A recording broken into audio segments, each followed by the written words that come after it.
直接开枪，还夸口这样一来，美国将在1天之内焕然一新，用严惩强匪的手段来解决治安问题。Because us, we work hard for our money to pay for stuff that we need for our kids. I'm a single mother, so it's hard. And to see people do stuff like that, it pisses me off. 其实加州民众对川普提出的击毙强匪做法，并未大力赞赏，因为关键解方恐怕并非短视用重点，而是。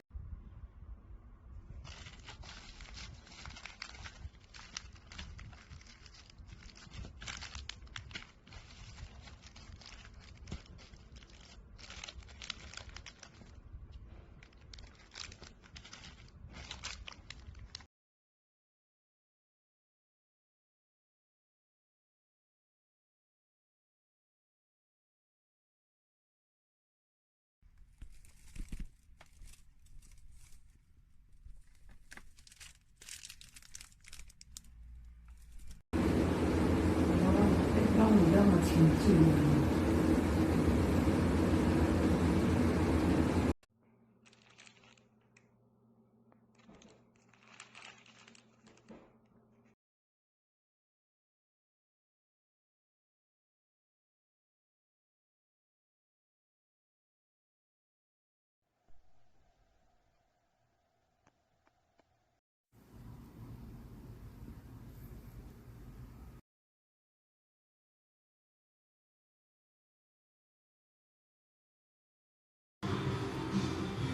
给你看。